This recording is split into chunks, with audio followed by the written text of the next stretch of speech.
2022년 2월 9일 수요 기도회 예배를 하나님 앞에 올려드리겠습니다. 찬송가 390장 예수가 거느리시니 함께 찬양하겠습니다.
찬송가 391장 오 놀라운 구세주 예수 내 주 한 장 더 찬양합니다.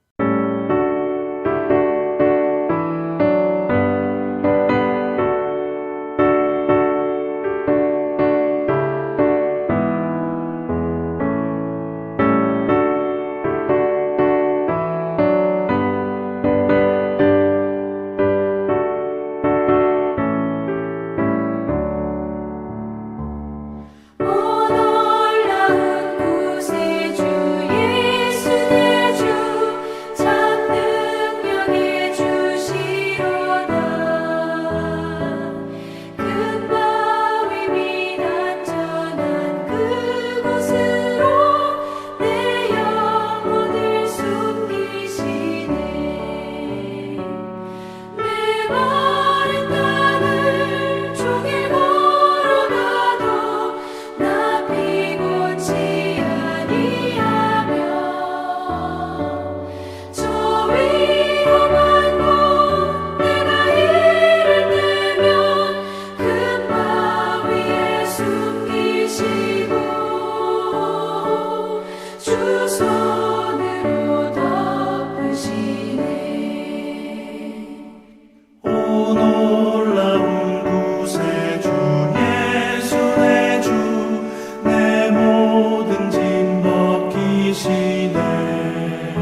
함께 기도하겠습니다.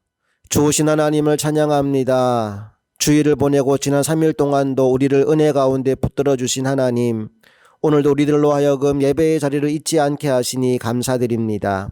우리가 어디에서 예배하든 우리 모두가 하나님이 기뻐 받으시는 영과 진리의 예배를 올려드리게 하여 주옵소서. 코로나19 확산세가 계속해서 걷잡을 수 없을 만큼 심각해지고 있습니다. 하루속히 확산이 멈추어지게 하시고 일상의 삶이 회복될 수 있도록 도와주시옵소서. 이제 우리나라는 대선이 얼마 남지 않았습니다. 약 한 달 후면 선거를 치르게 됩니다. 하나님, 이 나라를 잘 이끌어갈 수 있는 준비된 지도자가 뽑혀지게 하시고 그로 인해 이 나라가 하나님의 은혜와 평강을 누리게 하여 주옵소서. 이제 하나님의 말씀을 나누기 원합니다. 말씀을 들을 수 있는 귀가 활짝 열려지게 하시고 하나님을 만나는 기쁨을 우리 모두가 함께 누리게 하여 주옵소서. 우리를 예배의 자리에 불러주신 그 은혜에 감사드리며 우리 주 예수 그리스도의 이름으로 기도합니다. 아멘. 함께 나눌 하나님의 말씀은 사무엘하 10장의 말씀입니다. 먼저 말씀 읽겠습니다. 제 10장.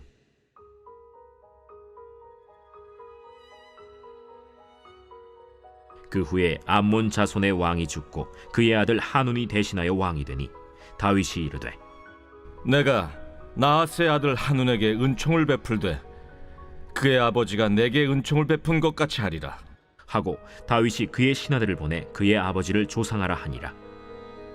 다윗의 신하들이 암몬 자손의 땅에 이르매 암몬 자손의 관리들이 그들의 주 한운에게 말하되 왕은 다윗이 조객을 당신에게 보낸 것이 왕의 아버지를 공경함인 줄로 여기시나이까? 다윗이 그의 신하들을 당신에게 보내 이 성을 엿보고 탐지하여 함락시키고자 함이 아니니까? 하니 이에 한운이 다윗의 신하들을 잡아 그들의 수염 절반을 깎고 그들의 의복의 중동볼기까지 자르고 돌려보내매 사람들이 이 일을 다윗에게 알리니라. 그 사람들이 크게 부끄러워하므로 왕이 그들을 맞으러 보내 이르기를 너희는 수염이 자라기까지 여리고에서 머물다가 돌아오라 하니라. 암몬 자손들이 자기들이 다윗에게 미움이 된 줄 알고 암몬 자손들이 사람을 보내 벳르홉 아람 사람과 소바 아람 사람의 보병 2만 명과 마아가 왕과 그의 사람 1,000명과 돕 사람 12,000명을 고용한지라. 다윗이 듣고 요압과 용사의 온 무리를 보내매 암몬 자손은 나와서 성문 어귀에 진을 쳤고 소바와 르홉 아람 사람과 돕과 마아가 사람들은 따로 들에 있더라. 요압이 자기와 맞서 앞뒤의 친척진을 보고 이스라엘의 선발한 자 중에서 또 엄선하여 아람 사람과 싸우려고 진치고 그 백성의 남은 자를 그 아우 아비새의 수하에 맡겨 암몬 자손과 싸우려고 진치게 하고 이르되 만일 아람 사람이 나보다 강하면 네가 나를 돕고 만일 암몬 자손이 너보다 강하면 내가 가서 너를 도우리라. 너는 담대하라. 우리가 우리 백성과 우리 하나님의 성읍들을 위하여 담대히 하자. 여호와께서 선히 여기시는 대로 행하시기를 원하노라. 요압과 그와 함께한 백성이 아람 사람을 대항하여 싸우려고 나아가니 그들이 그 앞에서 도망하고 암몬 자손은 아람 사람이 도망함을 보고 그들도 아비새 앞에서 도망하여 성읍으로 들어간지라. 요압이 암몬 자손을 떠나 예루살렘으로 돌아가니라. 아람 사람이 자기가 이스라엘 앞에서 패하였음을 보고 다 모임에 하다데셀이 사람을 보내 강 건너쪽에 있는 아람 사람을 불러내매 그들이 헬람에 이르니 하다데셀의 군사령관 소박이 그들을 거느린지라. 어떤 사람이 다윗에게 알림해 그가 온 이스라엘을 모으고 요단을 건너 헬람에 이르매 아람 사람들이 다윗을 향하여 진을 치고 더불어 싸우더니 아람 사람이 이스라엘 앞에서 도망한지라. 다윗이 아람 병거 700대와 마병 4만 명을 죽이고 또 그 군사령관 소박을 치매 거기서 죽으니라. 하다데셀에게 속한 왕들이 자기가 이스라엘 앞에서 패함을 보고 이스라엘과 화친하고 섬기니 그러므로 아람 사람들이 두려워하여 다시는 암몬 자손을 돕지 아니하니라.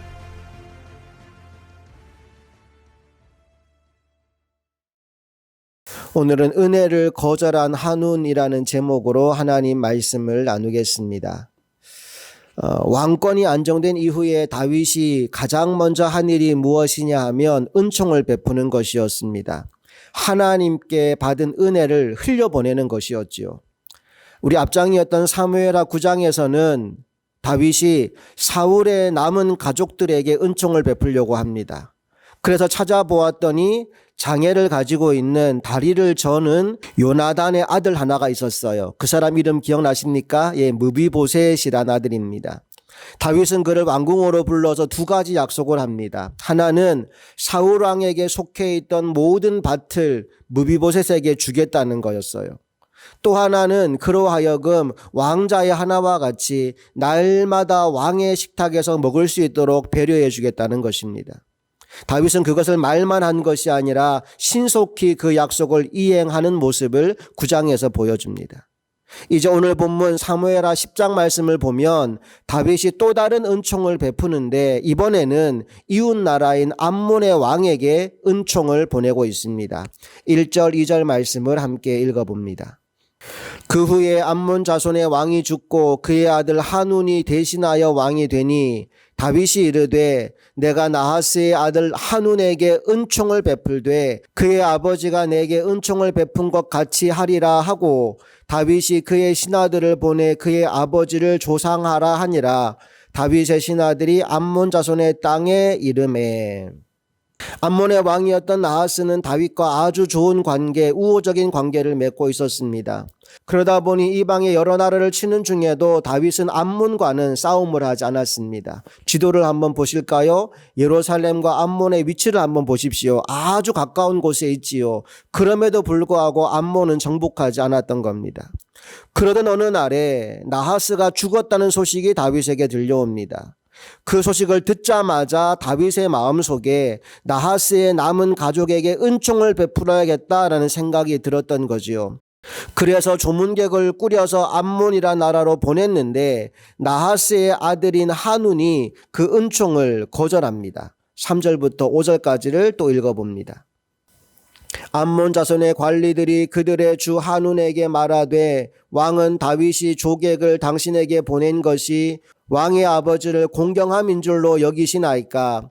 다윗이 그의 신하들을 당신에게 보내 이 성을 엿보고 탐지하여 함락시키고자 함이 아니니까 하니 이에 한운이 다윗의 신하들을 잡아 그들의 수염 절반을 깎고 그들의 의복의 중동 볼기까지 자르고 돌려보내매 사람들이 이 일을 다윗에게 알리니라. 그 사람들이 크게 부끄러워하므로 왕이 그들을 맞으러 보내 이르기를 너희는 수염이 자라기까지 여리고에서 머물다가 돌아오라 하니라. 왕도 문제지만 옆에 있는 신하들이 정말 문제입니다.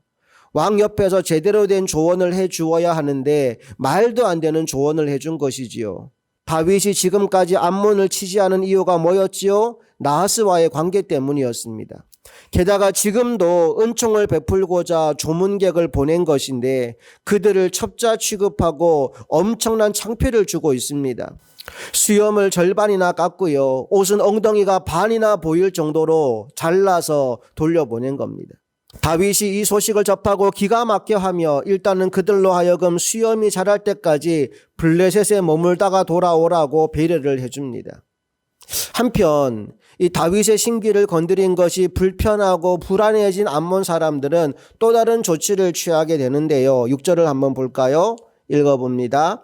암몬 자손들이 자기들이 다윗의 미움이 된 줄을 알고 암몬 자손들이 사람을 보내 벨르홉 아람 사람과 소바 아람 사람의 보병 2만 명과 마아가 왕과 그의 사람 1,000명과 돕 사람 12,000명을 고용한지라. 처음부터 다윗의 조문객을 따뜻하게 맞아 주었더라면 이런 일을 할 필요가 전혀 없었을 텐데 다윗이 화가 나서 자신들을 치러 올지도 모른다는 두려움이 임하니까 그들이 이제 주변의 용병들을 모을 수 있는 만큼 사모으는 것을 보게 됩니다. 베를로업 아람 사람, 소바 아람 사람 보병 2만 명, 마아가 왕과 그의 군대 1,000명, 또 돕 사람 12,000명 다 돈 주고 산 겁니다. 이 소식을 전해들은 다윗은 군사령관 요압을 보내서 암몬과의 전쟁을 대비하게 합니다. 그런데 요압이 나가보니까요, 적이 엄청나게 많아요. 크게는 두 그룹으로 나눠져 있습니다. 한운이 이끄는 암몬의 군대와 용병으로 사온 아람 사람들로 이루어진 군대입니다. 적이 두 그룹이기 때문에 요압도 군대를 둘로 나누었습니다. 먼저 자신의 부대는 용병인 아람 사람들과 맞서 싸우고 동생인 아비새의 군대는 암몬 자손들과 맞서 싸우게 합니다. 그러면서 서로 이런 약속을 하지요. 만약에 아람 사람들이 더 강하면 아비새 네가 와서 나를 도와주고 암몬 자손이 더 강하면 요압 내가 너를 가서 도와주겠다라고 말이지요. 그러면서 요압이 아주 중요한 말을 하는데 12절 말씀을 봅시다. 함께 읽어봅니다. 너는 담대하라. 우리가 우리 백성과 우리 하나님의 성읍들을 위하여 담대히 하자. 여호와께서 선히 여기시는 대로 행하시기를 원하노라 하고. 다윗의 신하답게 그도 하나님을 의지합니다. 하나님을 위하여 하나님의 백성과 하나님의 성읍을 위하여 담대히 싸우자. 하나님이 우리를 위해 일하시기를 원한다라고 선포합니다. 그리고 요압과 아비새가 정말 담대하게 나가 싸웠습니다. 결과가 어떻게 되었을까요? 두 사람 모두 서로를 도와줄 필요도 없이 요압과 아비새 모두 승리를 얻게 됩니다. 13절과 14절을 통해 확인할게요. 요압과 그와 함께한 백성이 아람 사람을 대항하여 싸우려고 나아가니 그들이 그 앞에서 도망하고 암몬 자손은 아람 사람이 도망함을 보고 그들도 아비새 앞에서 도망하여 성읍으로 들어간지라. 요압이 암몬 자손을 떠나 예루살렘으로 돌아가니라. 먼저 도망간 것은 아람 사람들입니다. 아무래도 돈을 주고 사온 용병들이니까 목숨을 걸고 온 힘을 다해 싸우려고 하지 않았던 것 같습니다. 반면 요압은 모든 전력을 다해서 싸웠습니다. 그러니 기에 눌린 아람 사람들이 먼저 도망을 치기 시작한 겁니다. 그러자 한눈이 이끌던 암몬의 군대도 전세가 기운 것을 눈치채고는 도망을 쳤어요. 요압은 그들이 떠나가는 것을 보고는 다시 예루살렘 성으로 돌아오게 됩니다. 이대로 전쟁이 끝나면 좋은데 도망을 간 아람 사람들이 기분이 좀 나빴던 것 같아요. 그래서 다시 전열을 가다듬고 더 많은 군대를 끌고 이스라엘을 향해 내려옵니다. 이 소식이 다윗에게 전해지자 이번에는 다윗이 직접 전쟁터에 나서게 됩니다. 17절 볼게요. 어떤 사람이 다윗에게 알림해 그가 온 이스라엘을 모으고 요단을 건너 헬람에 이름에 아람 사람들이 다윗을 향하여 진을 치고 더불어 싸우더니. 전쟁이 벌어졌습니다. 결과가 어떻게 되었을까요? 당연히 다윗이 이기지요. 왜 그런가요? 앞에서 그랬잖아요. 여호와께서 다윗과 함께 하심으로 다윗이 어디를 가든지 이기게 하셨다고요. 이 전쟁도 다윗의 승리였습니다. 18절 봅니다. 아람 사람이 이스라엘 앞에서 도망한지라 다윗이 아람 병거 700대와 마병 4만 명을 죽이고 또 그 군사령관 소박을 치매 거기서 죽으니라. 아람이 대패합니다. 결국 아람 왕 하다데셀은 다윗 앞에서 두 손 두 발 다 들고 항복을 하지요. 그리고는 다시는 암몬 자손을 도와주지 않겠다라는 약속을 하게 됩니다. 19절 볼게요. 하다데셀에게 속한 왕들이 자기가 이스라엘 앞에서 패함을 보고 이스라엘과 화친하고 섬기니 그러므로 아람 사람들이 두려워하여 다시는 암몬 자손을 돕지 아니하니라. 자, 이제 그림으로 오늘 본문 말씀을 한번 정리해 봅시다. 1번 보이시죠? 1번이 뭡니까? 다윗이 나하스의 장례식에 조문단을 파견한 것이 시작이었습니다. 그런데 2번, 한운이 조문객들을 모욕했습니다. 수염을 자르고 옷을 잘라서 돌려보냅니다. 그래서 다윗은 이 조문객들에게 수염이 자랄 때까지 여리고에 머물라고 얘기하죠. 다음 3번. 한운이 뭐 했습니까? 아람의 용병들을 돈 주고 사서 전쟁 준비를 합니다. 그런데 이스라엘의 군사령관 요압이 동생 아비새와 함께 나가서 아람 연합군과 암몬 군대를 함께 치고 이스라엘이 승리를 거두게 되지요. 마지막 4번 어떤 내용이 나옵니까? 이제 아람의 하다데셀 왕이 더 많은 군대를 끌고 이스라엘로 내려옵니다. 이때 다윗이 직접 전쟁에 참전했고 최후 승리를 거두게 됩니다. 그래서 그들이 이스라엘과 화친 조약을 맺고 다시는 아람 자손을 돕지 않겠다라는 약속을 하게 되지요. 말씀을 가만히 정리해 보니까요, 정말 시작은 아무것도 아닌 일이었어요. 조문객들 따뜻하게 맞아주면 끝나는 일이었습니다. 그런데 오해와 객기가 이런 참사를 가져온 것을 보게 됩니다. 사람은 누구나 실수를 할 수는 있습니다. 사실은 그 다음 단계가 중요합니다. 내가 실수했구나, 잘못했구나 깨달았다면 뭐 하면 됩니까? 빨리 회개하고 용서를 구하면 되는 겁니다. 그런데 한우는 굽힐 줄을 몰랐어요. 다윗의 눈치가 보이고 두려우니까 용병을 돈 주고 삽니다. 이 일에 엄청난 국고를 낭비했어요. 그럼에도 불구하고 전쟁에 이겨요 져요? 전쟁에 졌습니다. 이로 인해 물질적인 손해뿐만 아니라 나라 전체가 위태로워진 것을 보게 됩니다. 지도자 한 사람이 얼마나 중요한지를 여실히 보여주는 대목이지요. 이제 우리나라는 대선이 얼마 남지 않았습니다. 정말 이 나라와 이 민족을 위해서 지혜롭게 일할 수 있는 지도자가 세워질 수 있도록 기도를 쉬지 않는 우리 모두가 될 수 있기를 간절히 소망합니다. 함께 기도하겠습니다. 하나님, 오늘 다윗은 이웃 나라에 은총을 베풀고자 합니다. 그런데 그 나라의 왕이 잘못된 생각을 함으로 말미암아 은총을 거절하고 이 일을 시작으로 나라 전체가 위태로운 지경까지 가게 되는 것을 보게 됩니다. 한 나라의 지도자가 얼마나 중요한지를 우리에게 보여주는 대목입니다. 이제 우리나라 대선이 얼마 남지 않았습니다. 하나님이 붙잡으실 수 있는 귀한 종이 세워질 수 있도록 주님께서 은혜와 복을 더하여 주시옵소서. 이 대한민국에 미래가 있게 하여 주시옵소서. 우리 주 예수 그리스도의 이름으로 간절히 기도합니다. 아멘. 찬송가 384장 나의 갈 길 다가도록 함께 찬양하겠습니다.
함께 주님 가르친 기도하겠습니다. 하늘에 계신 우리 아버지, 아버지의 이름을 거룩하게 하시며 아버지의 나라가 오게 하시며 아버지의 뜻이 하늘에서와 같이 땅에서도 이루어지게 하소서. 오늘 우리에게 일용할 양식을 주시고 우리가 우리에게 잘못한 사람을 용서하여 준 것 같이 우리 죄를 용서하여 주시고 우리를 시험에 빠지지 않게 하시고 악에서 구하소서. 나라와 권능과 영광이 영원히 아버지의 것입니다. 아멘.